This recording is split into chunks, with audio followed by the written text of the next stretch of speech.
E se os chapéus de palha fossem recriados como serafins pelo governo mundial? Essas armas vivas são construídas como clones, acrescidos do fator de linhagem dos lunários e com o Green Blood, que replica poderes das Akuma no Mi. Um artista chamado SGT Thundersmack imaginou exatamente isso. Versões dos nossos piratas favoritos com frutas diferentes, adaptações inéditas e novas habilidades. E o resultado é tão divertido que eu quero trazer esse vídeo completo com as criações dele e também com as minhas ideias acrescentadas. Então hoje, vamos imaginar e analisar cada um desses serafins dos chapéus de palha, detalhando suas habilidades, personalidades e peculiaridades, como por exemplo, vantagens e desvantagens. Eu sou o Lipe, esse é o canal Chapéus de Palha e vocês já estão ligados, tá? Deixa o like, se inscreve no canal, vota na gente aí, primeiro link da descrição no Prêmio e Best, muito importante. E é isso, simbora, vamos nessa, chega mais vinhetinha.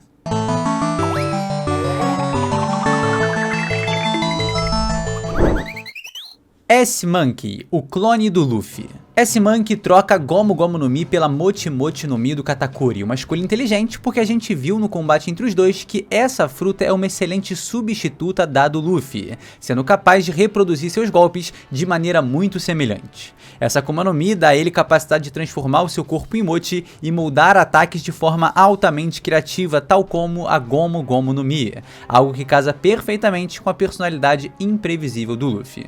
Como contrapartida, ele tá sempre com fome, uma herança cômica fiel ao Luffy original. E isso me faz pensar, tá? A gente sabe que os serafins respondem ordens diretas de uma cadeia hierárquica bem estabelecida, mas o Luffy, carregando em si uma vontade tão poderosa de ser livre, poderia extrapolar essa cadeia de comando e simplesmente decidir fazer o que ele quer? As características mais predominantes de uma pessoa se mantêm no clone, como a gente viu com essa Snake, sendo incapaz de ir contra o Luffy, assim como a Hancock também faria. Então será que o Luffy, sendo um serafim, tendo toda a modificação genética para obedecer, seria capaz disso? Ou a sua vontade inquebrável seria capaz de romper essa barreira e tornar ele um serafim por conta própria, livre, sem receber ordem? S-Chameleon, clone do deus guerreiro Usopp. Essa é uma das ideias mais divertidas da arte, o Usopp com a Buki Buki no Mi, a fruta da Baby 5. Isso permite que ele transforme qualquer parte do corpo em armas, o que multiplica seu arsenal sem que ele precise carregar nada. É uma fruta que seria absurdamente fantástica para esse serafim. Aqui, o artista colocou S-Chameleon como líder do grupo, um contraste irônico com o covarde que o Usopp é, mas que sonha se tornar também o capitão de um bando. Na minha opinião, tá, não ia ter uma hierarquia específica dentro dos serafins, mas se for para ter, provavelmente seguiria como é a dos chapéus de palha. Enfim, ele é descrito como o maior estrategista e atirador do mundo. Parece absurdo, talvez, mas se a gente pensar na criatividade que o Usopp tem com recursos ilimitados, mano, ia ser loucura, tá? Basta lembrar das diversas engenhocas e possibilidades que ele já criou contra os mais diversos inimigos dentro de One Piece, até contra o próprio Luffy. Mano, martelo de 10.000 toneladas, a Blade of God, inspirada na Blade of Chaos do God of War, canhão para lançar suas balas especiais e o ataque Ultimate lendário em equipe, o Julgamento Divino, que seria ele se transformar em uma espada e o S-Tiger o empunhar. E calma, tá? A gente já vai falar do clone do Zoro, que é certamente um dos mais interessantes, fora do Chopper. O do Chopper, cara, a arte dele, espetacular, pô. S-Ram, o clone do Sanji. E antes que questionem o porquê do animal escolhido para o cozinheiro ser um carneiro, uma cabra, o Goat, eu explico. Porque o Oda já respondeu em SBS e retratou em ilustrações quais seriam os animais de cada Mugiwara. Inclusive tem até um figure deles, né? O Oda primeiramente falou que o Sanji seria um pato, e depois mudou para uma cabra, no caso um carneiro. Sanji já demonstrou afinidade com a Sukesuke no Mi no próprio mangá, afinal, ele literalmente desejava essa fruta desde pequeno. E não só isso, ele era para ser o Stealth Black, o membro da Germa 66 capaz de se tornar invisível. Então, sem precisar do traje, ele teria essa habilidade no Green Blood misturado ao seu fator de linhagem, mostrando que a ciência do Vegapunk é mais avançada que a de Vinsmoke Judge. E aqui, o artista entrega essa versão de Sanji como um verdadeiro fantasma, letal, silencioso e eficiente. Na verdade, ele seria um grande guerreiro da ciência. Mas eu acrescentaria uma possibilidade aqui, né? Eu sei que o Vegapunk não conseguiu fazer grandes avanços com estudos em frutas de Logia, mas, mesmo assim, ele foi capaz de reproduzir os lasers de luz do Kizaru. Então seria interessante ver o Sanji Serafim com habilidades da Mera Mera no Mi, produzindo chamas como o seu original. Mas é aí que entra a brincadeira que eu quero fazer, né? Tal como o Sanji é uma suposta falha do seu pai, o Judge, o S-Ram também seria uma suposta falha do Vegapunk. E por quê? Assim como a fruta do Momonosuke foi considerada uma falha por criar um dragão rosa e não com as cores originais do Kaido, seria divertido se o S-Ram reproduzisse chamas azuis e não avermelhadas, como se fosse uma falha. Não teria diferença nenhuma, mas o perfeccionismo do Vegapunk ia olhar pra chama e falar: meu irmão, isso aqui não é a cor de chama, essa chama tá diferente. É uma falha. E calma, tá? Eu sei que fogo pode ser azul, eu também já acendi a chama de um fogão. Eu sei também que o Sanji, inclusive, gera fogo azul, mas a ideia seria o Vegapunk tentar reproduzir as chamas amarelas e vermelhas da Mera Mera, mas provocar alguma alteração e gerar chamas azuis. Faria relação com o Sanji, com a falha na sua concepção, com a falha na replicação das frutas por Vegapunk. Enfim, vejo como outra possibilidade também que seria bacana. Ah, e claro, como um bom Sanji, né, esse S-Ram não conseguiria atacar uma mulher, por mais que programassem isso nele.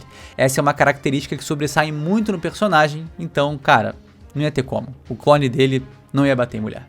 S-Horse, o clone do Brook. O animal espiritual do personagem é um cavalo e também uma girafa. Mas se fosse S-Girafa ia ficar meio esquisito, então eu respeito a mudança. S-Horse é bem melhor. S-Horse é uma figura misteriosa, musicalmente genial, mas emocionalmente sombrio. A Yomi Yomi no Mi ainda não despertou totalmente nele, porque ele não morreu ainda, o que é um pré-requisito bizarro dessa fruta. Seu efeito colateral é que ele é melancólico, ele só toca músicas tristes. Esse eu achei o menos criativo e menos interessante de todos. Eu acho que, tal como o Usopp, existe uma fruta perfeita para as habilidades mestras do Brook. A Oto-Oto no Mi, a fruta do som. O Brook é extremamente habilidoso com diversos instrumentos, então não precisar carregar eles pra lá e pra cá e conseguir transformar seu corpo neles seria um plus espetacular pro Serafim. S-Cat, o clone da Nami. E não leia S-Cat junto, tá? Pelo amor de Deus. Já tô vendo que alguém vai fazer um comentário criminoso explicando... Enfim.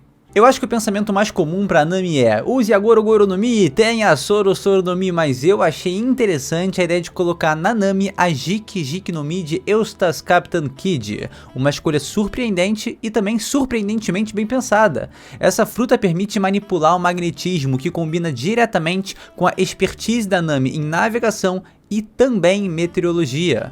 S-Cat poderia criar tempestades elétricas devastadoras e ainda usar um magnetismo para guiar navios ou até projéteis com facilidade. E mais, isso aqui eu tô acrescentando, tá? E é muito importante. Com a fruta do magnetismo, ela conseguiria atrair muitas riquezas, roubaria moedas ali, várias moedas, baús de tesouros, tudo que tivesse metal e valor e ia acabar no bolso dela. Então, numa pegada mais cômica, a S-Cat teria vício por dinheiro, tal como nossa navegadora favorita, mas também teria um forte instinto protetor com crianças. S-Tiger, o clone do Zoro, o famoso Ryuma Zero. Dar a fruta da Nikoromi pro Zoro é uma ideia muito legal e uma maneira muito bacana pro Serafim, da sua maneira, copiar a forma Ashura.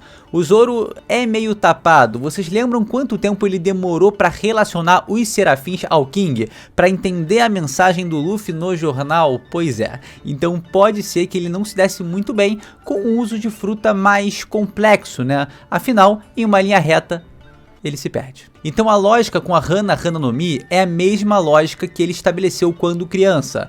Preciso usar mais espadas. Então seria só ele criar mais membros para poder usar mais espadas. Simples, casa perfeitamente com o personagem e até com o desejo dele quando criança. O S-Tiger transforma a Hana Hana no Mi em uma nova versão da técnica Ashura, criando múltiplos braços e espadas em combate. O seu grande efeito colateral, que vem da sua personalidade, seria o hilário defeito de continuar perdido o tempo todo. Se o governo colocasse um GPS na cabeça dele, ia dar problema, ia começar a dar bug, ia ser uma loucura total, tá? Isso é engraçado porque, tendo várias espadas e vários braços, ele possivelmente seria o Serafim com, cara, maior poder destrutivo, né? Eu acho que é a combinação que geraria mais poderio bélico, mas ele ainda se perderia numa linha reta, num corredor, dentro de um laboratório. Quais são as coordenadas? Ah, pra lá e pra cá.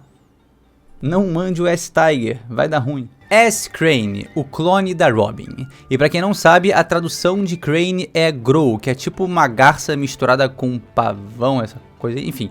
O Oda também retrata a personagem como um falcão, então eu acho que até S-Falcon ficaria mais legal, mas vamos seguir por S-Crane. Pra ser justo, eu gostei menos desse do que do Brook, tá? A ideia do autor é que ela só converse consigo mesma, uma projeção física e psicológica do isolamento. É pesado, é até bem triste, né? E ela também teria os poderes da Hana no Mi e poderia criar clones de si mesma, basicamente um clone que cria clone. Mas eu acho que seria mais interessante, né, e um pouquinho mais alto astral também, se os poderes da S-Crane projetassem os medos e temores dela através dos poderes da Holo no Mi. Eu acho que parece mais cabível aqui, né? Então esse Serafim poderia, abre aspas aí, projetar a sua solidão pra fora nos outros. E a verdade engraçada é que a Robin, cara, em vários momentos tem esses pensamentos pessimistas e bizarros que não afetam ela. Então me parece que combina com a personagem ela ter esses poderes, projetar nos outros e deixar os caras, pô, na bosta ali, enquanto ela tá pensando às vezes a mesma coisa e tá com uma cara séria, normal e até sorrindo. E sobre seu defeito como Serafim, esse clone provavelmente teria problema para destruir livros, artefatos históricos e tudo mais, né, que seja relacionado ali, relíquias do passado, enfim, que esteja relacionado à história e proteção de conhecimento. Mas vidas humanas, mano, tá liberado, fica tranquilo, tá? Ela é, afinal de contas, uma assassina. S-Bull, o clone do Franky, que eu particularmente chamaria de S-Rhino, porque também é o outro animal que o Oda já mencionou que o Franky né, espiritualmente. Então pra mim combina mais, além de ficar mais aesthetic, né, rinoceronte, outro touro, dois maneiros, mas sei lá, o rinoceronte me lembra mais, acho que é o tupete, é o tupete dele, é isso, é o tupete. O Franky aqui recebe a Nomi no Mi, a fruta do Vegapunk, o que faz, cara, total sentido. O cérebro do S-Bull cresce infinitamente e ele tá ligado à rede de conhecimento Punk Records. O que eu acrescentaria aqui, né, e até mudaria é o seguinte, eu acho que uma fruta que combinaria perfeitamente com o Franky é a Doku no Mi, a fruta do Apol. Ele poderia se upgradear e gerar criações só comendo qualquer coisa. O Franky usa a cola como combustível para si próprio. Com a Baku no Mi, ele ia simplesmente poder se fundir a cola num nível molecular, uma loucura total. Ia ser, cara, insano, ainda mais considerando que o S-Bull, ou o S-Rhino, né, viveria incorporando o que encontra pela frente e come. Cara, dando level up ali, pum, pum, pum, pum, sem parar. Então, essa versão o tornaria um engenheiro supremo capaz de criar navios, robôs e armas com base em tudo que ele tá simplesmente comendo. Além de transformar o seu próprio corpo, cada vez mais num novo Battle Franky, evoluindo e se tornando mais poderoso. O efeito colateral? Cara, nenhum, porque o Franky é... E pra concluir, o Supremo Serafim S-Tanuki, o adorável clone de Tony Chopper. E aqui tá o mais assustador de todos. O S-Tanuki é um Chopper monstruoso, forte, selvagem, descontrolado. Claramente inspirado pela tragédia da Nina de Fullmetal Alchemist. Eu não queria lembrar ninguém disso, mas... parece muito, né? Esse foi o design mais fantástico de todos, brutal, macabro, tocante, e sabe por quê? Porque apesar da aparência monstruosa, o S-Tanuki seria rejeitado pelos cientistas do governo porque ele é incontrolável e, mais importante, dotado de compaixão demais. Ele seria o primeiro a tentar curar os feridos, ajudar as pessoas, mesmo que inimigos. Então esse monstro seria a grande falha do governo mundial. Ou não, né? Ele poderia muito bem pegar o lado mais monstruoso, mais selvagem do Chopper e ser um alucinado absurdo, super resistente, mega poderoso, com resistência lunária, do corpo insano do Chopper no Monster Point, com, cara, muita coisa. Ia ser muito forte. E um assassino sanguinário. Bom, esses foram todos os chapéus de palha. Você sentiu falta de algum Mugiwara? Você pensou aqui? Tem algum faltando nesse vídeo? Não, tá? Porque com esse conteúdo aqui, todos os seus Mugiwaras já teriam serafins. E é isso. Esses aí vão além de simples versões alternativas de Chapéu de Palha, né? Eles carregam fragmentos de suas personalidades, seus traumas e até seus sonhos. Mesmo moldados pela ciência, ainda ecoa ali dentro a alma deles, né? Que simplesmente não pode ser controlada pelo governo. Esses serafins ainda seriam chapéus de palha. E claro, não esquece de checar também as páginas aí do SGT Thundersmack. Ele foi responsável pelas artes que apareceram aqui no vídeo, beleza? No mais, te peço encarecidamente para deixar aquele like, se inscrever no canal, votar na gente no Prêmio Best. Cara, um cliquezinho e relaxou, beleza? Tamo junto, obrigado por me acompanhar até aqui e a gente se vê sem sombra de dúvidas num próximo vídeo. Tamo junto, galera, valeu! E tá aqui o Pode Palha secreto do Lipe, vocês gostaram, muitos comentários, eu fiquei feliz com isso, então vamos lá, tá? Queria comentar hoje sobre Lamine Yamal, meus queridos, que figura proeminente no cenário da bola mundial, muito bom, o moleque joga muito, essa canhota, cara, essa virada de pé, a agilidade que ele tem na condução na bola e o chute dele, que parece um chute fantasma, sai do nada, cara, realmente incrível. Eu lembro de ver o Messi com 17 anos, eu olhava ele jogando e eu ficava, cara, encantado. O Neymar também, outra figura incrível que inspirou o Lamine Yamal, inclusive, e pô, não vingou daquele jeito, né? Não vingou como a gente esperava. Então eu espero ver o Lamine Yamal aí, cara, brilhando nesse cenário mundial, um potencial gigantesco. E é isso. E pô, muito legal mesmo ver uma joia dessa nascendo, né, no meio desse cenário de futebol mundial agora, que, cara, pós Cristiano Ronaldo e Messi, ficou turbulento, mas parece que tá surgindo um nome aí para ser o próximo rei da bola.